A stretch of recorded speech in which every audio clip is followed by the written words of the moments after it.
but Jeep is off the trailer. It's in the grass. Finally got the S10 pushed out. We're gonna start ripping the axles out of this thing right now, I think. Get them under the Jeep just to see what we're up against. Well, let's start.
Well, it kind of made short work of that.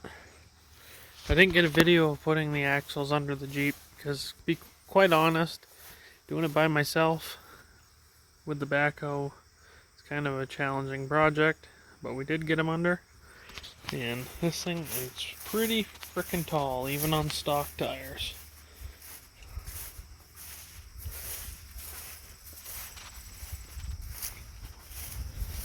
Definitely gonna have to make some new purchase for the rear end.